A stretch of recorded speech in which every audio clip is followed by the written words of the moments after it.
Flagging a sudden rise in COVID cases across 14 cities, the center has written to 8 states, urging them to take immediate measures. Cases of the highly infectious Omicron are also increasing rapidly in and around the big cities. Take steps now to avoid increased mortality, was the center's advice, sources said. The idea of taking Delhi's GRAP model across the country is also being considered, top sources said. While Delhi and Mumbai have shown the maximum spike, other cities including Gurgaon, Chennai, Kolkata, Bangalore and Ahmedabad are not far behind. Over a 24-hour period, Mumbai logged 2,510 cases of COVID on Wednesday, an 82% jump. In a similar massive spike, Delhi reported 923 cases of coronavirus on Wednesday, an 86% jump from Tuesday. Moving on to the next news, the center has said controlling the rampant COVID safety guidelines at political rallies is the responsibility of the Election Commission, while advising states to take immediate measures to control a rapid COVID surge in cities.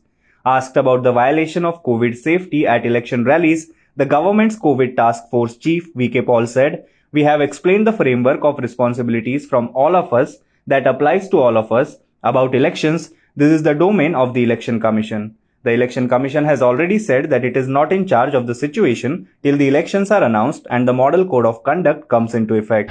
Moving on to the next news. Nationalist Congress Party chief Sharad Pawar has claimed that Prime Minister Narendra Modi wanted the BJP and the NCP to come together in Maharashtra to form government in 2019, but he told the PM that it was not possible. "It was his wish that we, NCP and BJP, come together.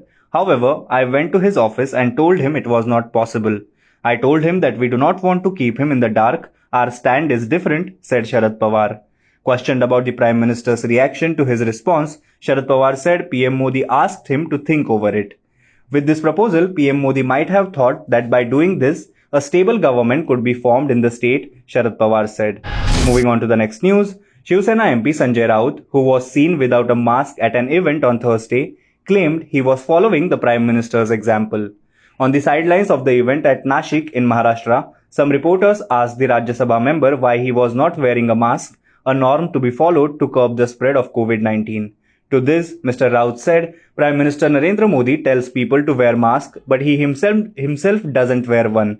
Maharashtra Chief Minister Uddhav Thackeray wears mask, but PM Modi is the leader of the nation.